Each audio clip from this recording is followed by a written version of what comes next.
Halo penonton, kita bertemu kembali di acara Tadarus Ramadan.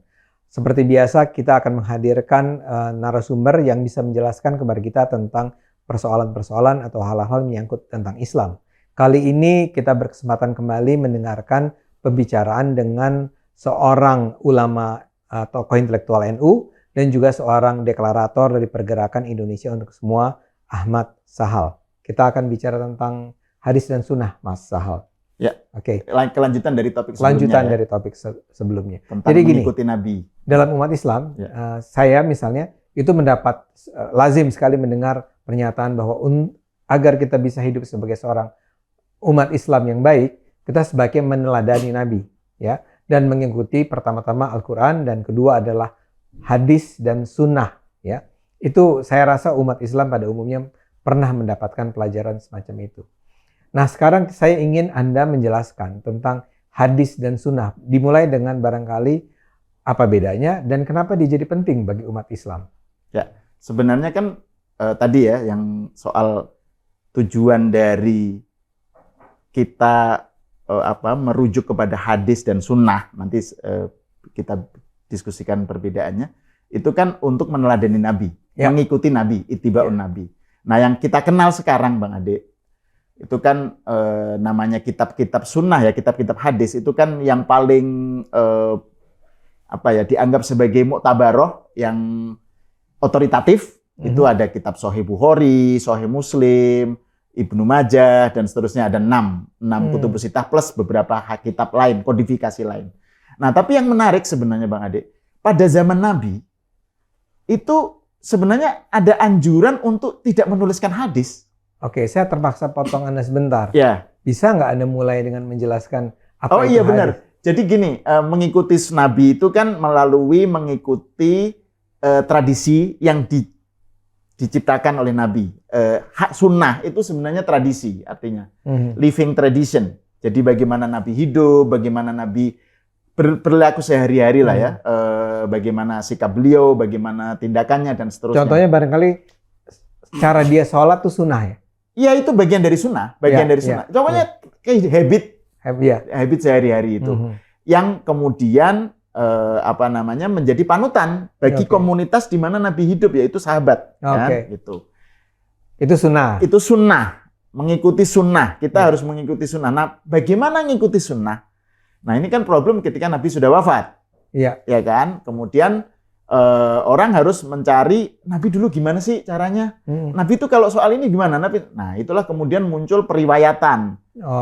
Namanya hadis itu. Hadis itu kan pernyataan, tindakan, laporan tentang pernyataan Nabi, tindakan Nabi dan penegasan lah ya. Nabi itu mengendorse apa atau tidak mengendorse apa gitu. Dia pernah bilang apa? Itu. Jadi ini tentang laporan. Hadis itu adalah laporan. Itu yang paling penting. Laporan tentang sunnah. Ya, jadi laporan tentang sunnah. Nah, masalahnya pada masa Nabi dulu, sebenarnya membuat laporan tentang Nabi ngomong apa itu tidak direkomend oleh Nabi karena supaya tidak bertentangan dengan, supaya tidak jumbo ya, confuse dengan Quran.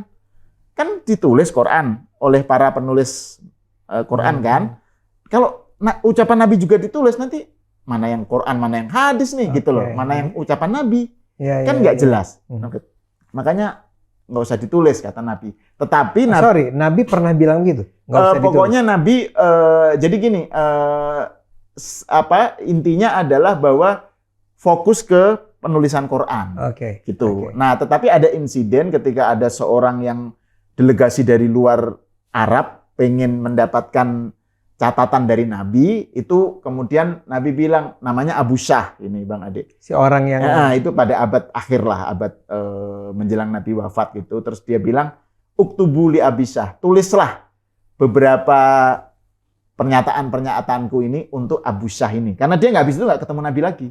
Dia pulang gitu. Jadi ini para ulama mengatakan, berarti menuliskan hadis itu boleh. Gitu. Buktinya ini gitu. Tapi di sisi lain ada juga yang ulama Ibnu Malik ya, Imam Malik mazhab Maliki itu menulis Al-Muwatta, itu kitab yang sebenarnya dianggap sebagai catatan, laporan terhadap tradisi penduduk Madinah. Bukan ucapan. Jadi bukan hanya Nabi, tapi ini amalu ahlil Madinah. Jadi penduduk Madinah di mana Nabi tinggal. Jadi anggapannya kan kalau sesuatu yang dilakukan oleh orang Madinah, itu berarti sudah disetujui oleh Nabi. Gitu. Sudah menjadi habitnya, sudah menjadi kulturnya. Wong Madinah Nabi hidup kan berarti Nabi tahu gitu. Itu dianggap sebagai rekaman awal ya terhadap tindakan Nabi. Tapi ini kan setelah Nabi wafat sekitar katakan aja 1 abad. Nah, pada masa itu Bang Ade, setelah Nabi wafat, kita harus ingat terjadi, dan ini memang fakta sejarah yang harus kita terima ya, bahwa umat Islam itu terpecah-pecah karena politik. Konflik, ada sekte-sekte. Perang, bukan hanya konflik. Perang. Sekte Syiah, Murji'ah, Khawarij, macam-macam. Dan sekte-sekte ini mempunyai narasinya sendiri-sendiri kalau pakai sekarang, bahasa sekarang ya. Dan repotnya karena tidak ada, kan orang setuju bahwa harus ngikuti Nabi dong, harus ngikuti sunnah tadi. Tetapi kan tidak ada reliable sources. Kayak mana ini gitu. Si ini bilang Nabi bilang begitu. Kemudian muncullah fabrikasi. Jadi setiap sekte itu seakan Nabi pernah bilang begini, Nabi pernah mengatakan begini, atau Nabi dulu pernah begini kok. Yang menjustifikasi atau membela pandangan si sekte itu. Ini sekte ini bukan hanya soal sekte fikih ya, tapi juga teologi. Keras sekali Bang Ade, soal bagaimana mengetahui Tuhan, bagaimana sifat Tuhan, dan seterusnya, sampai soal-soal yang sehari-hari gitu ya. Termasuk soal politik, yang paling utama soal imamah, soal kepemimpinan. Setelah Nabi wafat, itu siapa yang berhak memimpin? Nah itu kan problem yang sangat serius. Jadi itu ratusan sekte muncul saat itu, masing-masing dengan hadis yang beredar itu tidak diketahui mana yang palsu dan mana yang enggak. Ini kita nggak bicara soal ribuan, ratusan ribu, mungkin jutaan. Bagaimana cara memvalidasinya, memverifikasinya? Mana yang benar, mana yang salah? Iya. Ketika satu abad kemudian. Karena ini baru dilakukan 1 abad kemudian. Yes. Selama 1 abad itu tidak pernah ada. Karena dianggap kan sudah tahu, jadi ini karena tradisi. Kita lagi-lagi soal tradisi kan. Ingatan orang. Ingatan. Dan kita waktu itu kan ada kepercayaan ingatan orang Arab itu tajam. Jadi kalau memang sudah menjadi tradisinya, ya ini artinya sudah direkomen oleh Nabi gitulah. Sudah disetujui Nabi. Kalau tradisi ada yang dilarang berarti nggak boleh. Jadi berdasarkan ingatan saja. Nah, tetapi dengan adanya politik pertentangan sekte, pertempuran sekte yang masing-masing punya hadis sendiri dan begitu banyak ribuan hadis palsu dan hadis yang nggak jelas ini Nabi adalah, kemudian Pak ulama menyusun metodologi. Metodologi untuk mana sih yang dianggap reliable, yang dianggap bisa dipercaya. Dari situ muncul kelas kategori, ada hadis sahih, ada ilmu namanya mustolah, ya ilmu verifikasi hadis lah gitu. Kalau mungkin kayak metodologi riset lah gitu ya, tentang untuk mengetahui ini hadis otentik atau enggak dari Nabi. Oke, sebentar, saya putus dulu nih ya. Jadi yang penting dari cerita ini adalah bahwa apa yang kita kenal sebagai hadis atau sunnah itu pada awalnya dibuatnya, dikodifikasi, ditulis menjadi kumpulan hadis itu. Dan modelnya news, laporan. Laporan. Kata si ini begini, kata hadis itu sendiri per definisi kan artinya laporan. Itu adalah 1 abad sesudah Nabi. Paling awal 1 abad ya. Tapi sebenarnya menjadi kodifikasi dalam arti yang kita kenal. Kitab hadis yang kita kenal itu abad ke-3 puncaknya, yaitu Imam Bukhari. Oke. Nah, kita harus berhenti dulu di sana.